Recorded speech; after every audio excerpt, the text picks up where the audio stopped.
ये खूबसूरत विहंगम दृश्य आपको लाल किले से दिखा रहे हैं। विकसित भारत 2047 थीम इस बार की, और हर बार कई बार हमने देखा है कि एक खास राष्ट्र के संबोधन में कुछ ऐसे पॉइंटर्स होते हैं जिनका विश्लेषण पूरे दिन चलता है, चूंकि एक विजन होता है, रोड मैप होता है, प्रधानमंत्री की तरफ से दिया जाता है।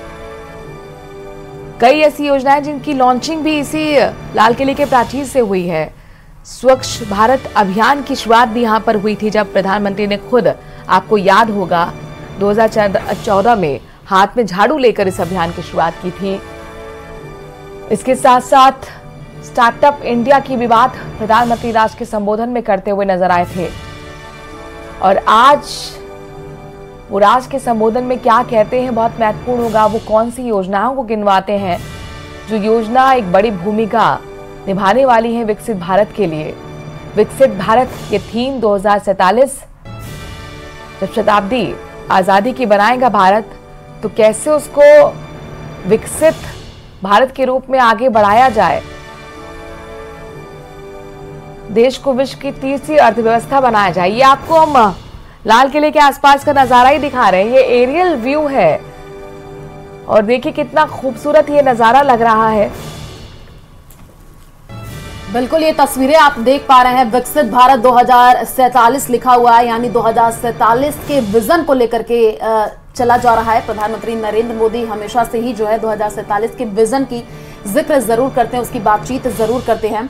और साथ ही आपको ये भी बता दें कि स्वतंत्रता दिवस पर पिछले 10 साल में मोदी ने 20 घोषणाएं की। और 2014 की अगर हम बात कर ले तो बड़ी घोषणा जो की गई थी स्वच्छ भारत अभियान, मेक इन इंडिया की। 2015 की बात कर ले तो स्टार्टअप इंडिया, और 2016 में प्रधानमंत्री फसल बीमा योजना। 2017 में जो बड़ी घोषणाएं प्रधानमंत्री नरेंद्र मोदी की तरफ से की गई थी वो थी जम्मू कश्मीर समस्या सुलझाना। 2018 में बड़ी घोषणा जो प्रधानमंत्री ने की थी आयुष्मान भारत, और 2019 में जल जीवन मिशन। 2020 की वोकल फॉर लोकल की बात जो है 2020 में प्रधानमंत्री नरेंद्र मोदी ने अपने संबोधन में की थी। अब सभी की निगाहें टिकी रहने वाली हैं कि आज क्या कुछ प्रधानमंत्री नरेंद्र मोदी कहते हैं, बड़ी क्या घोषणाएं करते हैं। 2021 में 75 वंदे भारत ट्रेन, ये बड़ी घोषणा उन्होंने की थी।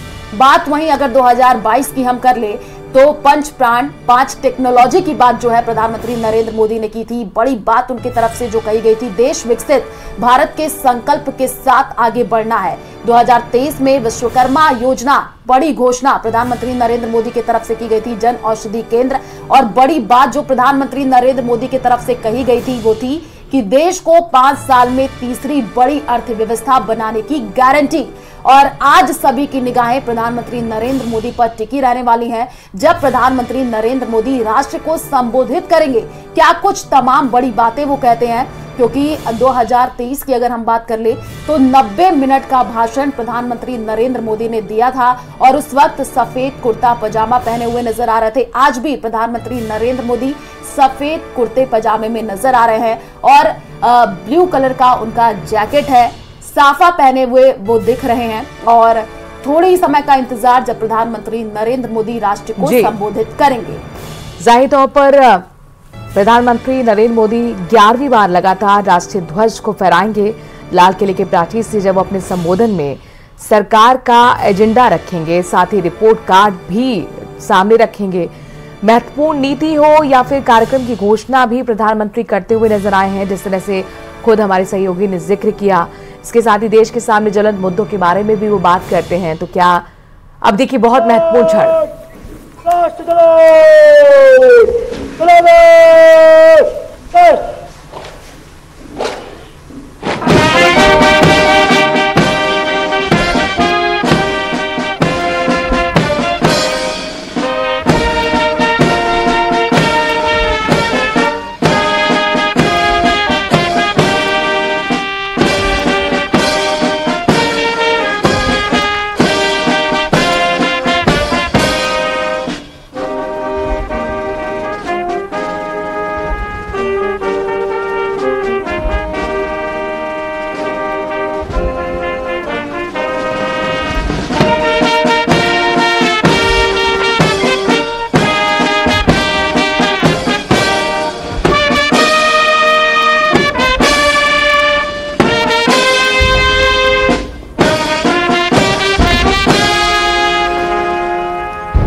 भागो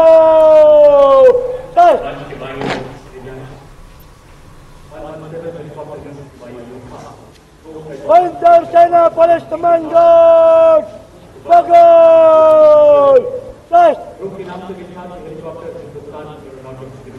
Winter Sena Police Commando Bye चले गो Bye Winter Sena Police Commando राष्ट्रीय ध्वज फहराया गया है और राष्ट्रीय ध्वज गार्ड के जवान इस समय लाल किले की प्राचीर के सामने से प्रस्थान कर रहे हैं और यहां पर वायु विचरण करते हुए नजर आ रहे हैं 2 advance light helicopter line astern formation में, जहां पर विंग कमांडर अंबर अग्रवाल और विंग कमांडर राहुल नैनवाल पुष्प वर्षा कर रहे हैं उपस्थित जन समूह पर।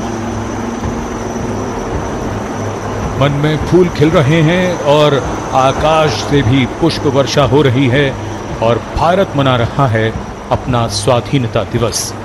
उत्सुकता बढ़ती हुई उस अवसर के लिए जिसकी प्रतीक्षा वर्ष भर रहती है। As freedom reigns supreme, well, so does the rain and so do the flowers. National Flag Guard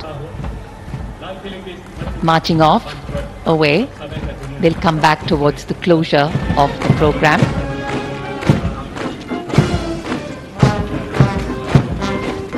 राष्ट्रीय ध्वज गार्ड में सेना की टुकड़ी की कमान संभाली थी मेजर दिनेश एन ने।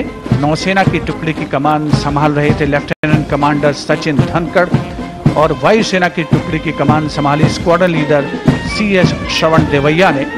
दिल्ली पुलिस के जवान भी इस राष्ट्रीय ध्वज गार्ड में शामिल, जिनकी कमान संभाली है एडिशनल DCP अचिन गर्ग ने।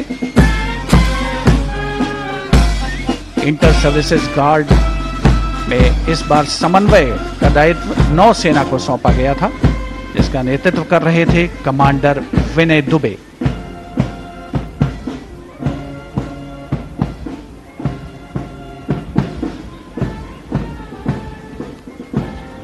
उपस्थित जनसमूह प्रसन्न है, आह्लादित है और प्रतीक्षारत माननीय प्रधानमंत्री महोदय के संबोधन की।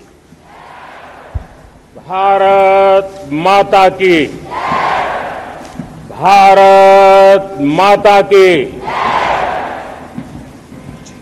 मेरे प्यारे देशवासियों,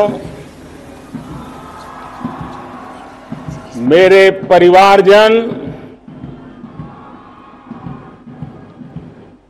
आज वो शुभ घड़ी है जब हम देश के लिए मर मिटने वाले देश